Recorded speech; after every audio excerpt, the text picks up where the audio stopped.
A 5 mesi di distanza da una sentenza che già aveva fatto discutere al suo pronunciamento, escono le motivazioni dei giudici che hanno valutato le posizioni degli imputati al processo Mose e si chiariscono i contorni della soluzione per prescrizione di alcuni dei protagonisti più noti, come Giorgio Orsoni, ex sindaco di Venezia, assolto nel processo Mose dall'accusa di finanziamento illecito della campagna elettorale, in parte per non aver commesso il fatto e in parte per prescrizione. Nelle 847 pagine delle motivazioni, i giudici confermano le consegne del denaro, 250.000 euro, all'ex sindaco da parte di Federico Sutto, ex segretario dell'allora presidente del consorzio Venezia Nuova Giovanni Mazzacurati, in 3 tranche tra gennaio e marzo 2010. Ma non ricordando Sutto la data esatta della consegna di marzo, i giudici, per il principio del favor rei, hanno fatto risalire l'ultima data al 1 marzo, contestualizzando anche il fatto con altre circostanze, come una richiesta di aiuto finanziario fatta a Mazzacurati e la presenza del numero di telefono di Sutto, poi cancellato nella rubrica di Orsoni.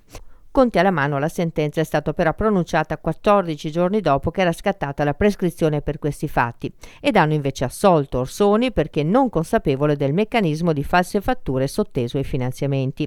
I giudici hanno confermato anche la corruzione a carico di Maria Giovanna Piva, ex presidente del Magistrato alle Acque, nei confronti della quale pure era scattata la soluzione per prescrizione, mentre nelle motivazioni i giudici danno invece ragione alla Piva sui collaudi dell'ospedale dell'Angelo.